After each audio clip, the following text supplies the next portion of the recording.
It was the eve of Christmas Eve, December 23rd, 2000. I got called for the job to be the conductor on the night football train out of Seattle. We had 300 drunk Seahawk fans on the train, and we departed at 10 p.m.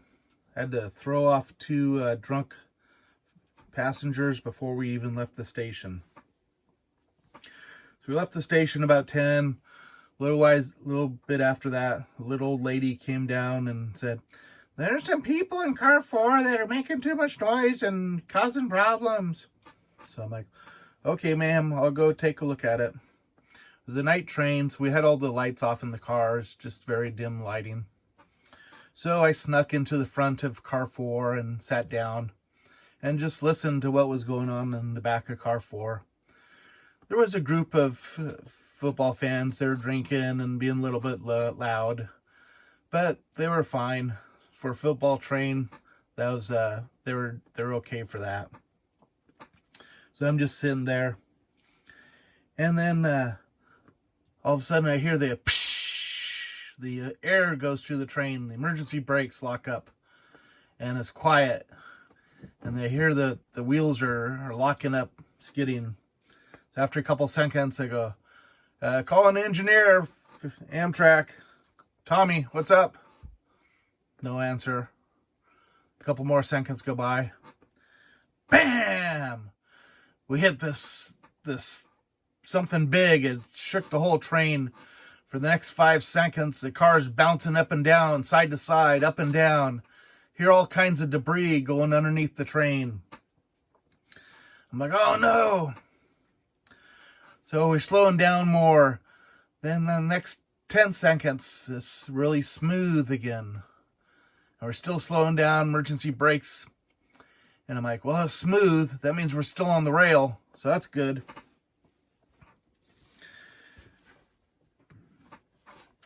So we call out to the dispatcher. "Emergency, emergency, emergency. Amtrak hit something. We hit something big." As the train comes to a stop, I hear these guys yelling and screaming outside the windows of the train. Is everybody okay? Is there anybody dead? Is there anybody under the train?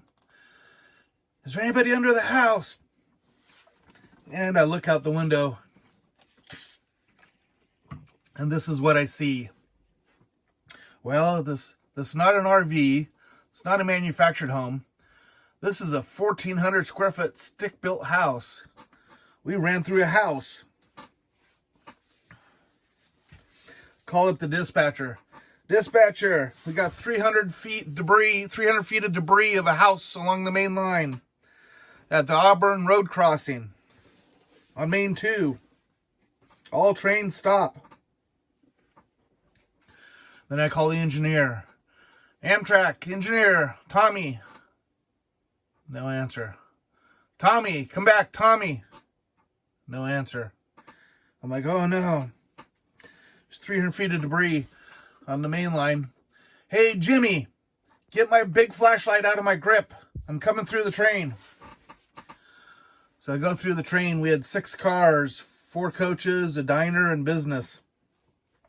I go through the diner where my grip was because I knew it was easier to go through the middle of the train than climbing over 300 feet of debris. So I get off in front of the engine and make my way up from the business car to the engine through the debris. I start climbing up the ladder of the engine. Pushing on the door. There's a whole bunch of debris inside the engine, 2 feet of debris inside the engine. I'm pushing on the door, hard to open. I finally get the door open, and I see Tommy. He's laying on the floor, his face, he's wedged underneath the engineer's seat. I get the door open, and I look across the floor. I see Tommy's, he's just lifting his head up off the floor. He had 5 streaks of blood down the side of his face. He was unconscious for a little bit. So I climb in the engine. This is what I see. I look across the floor of the engine, and there's the engineer wedged underneath the seat, pinned in. He can't get out. So I climb up in the engine. I kind of have to pull him out along the side and then get him to stand up along the to stand up. Tommy, what happened? Tommy said, it was foggy. We went through the bridge at 75 miles an hour. A quarter mile away, I saw this shape come out of the fog. Then I hit the brakes. I got down to 40 when he dove to the floor and we crashed through the house. Well, Tommy, here, why don't you sit down? Yeah, you're all beat up. Well, the engineer seat had this beam across the seat, so he couldn't sit in the engineer seat. The fireman's seat had 2 inches of broken glass on it. So I grabbed a piece of a broken 2x4, brushed the glass off, and tried to get him to sit down.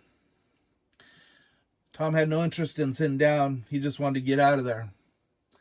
So he picked up his rule book. He picked up his coffee cup. And I'm thinking he's going to have a hard enough time getting off that engine without carrying anything. So each of those items he picks up, I go, here, let me take that for you. Let me take that for you. So I go down the ladder ahead of him in case he slips so I can help catch him. I get him down the ladder and take him back to the dining car where the other employees are able to take care of him. That's the last I saw of him that night. The ambulance took him away. I then had to walk the train, look for derailed cars and other items. This picture here is the beam that went all the way into the cab, right through where the engineer's head would have been, and right into the back wall. The bottle of water was set down afterwards. I gave it to him to drink, but he had no interest in drinking the water. The next few pictures are articles about the accident. Football train schedule of operation. Train consist, engine and the cars. Passenger consist. Passengers were picking up on the route. My train orders for the trip. Give me permission and authority to go down to BN. Article in Trains magazine about the wreck.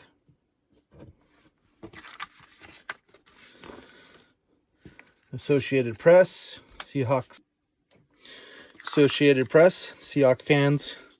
Train hits house. Train slams into house on tracks. Associated Press. No advance notice for railroad officials. House movers did not notify the BN. And the next day, special warnings. Poor footing due to homeowners' debris. Milepost 25.4x to 25.5x.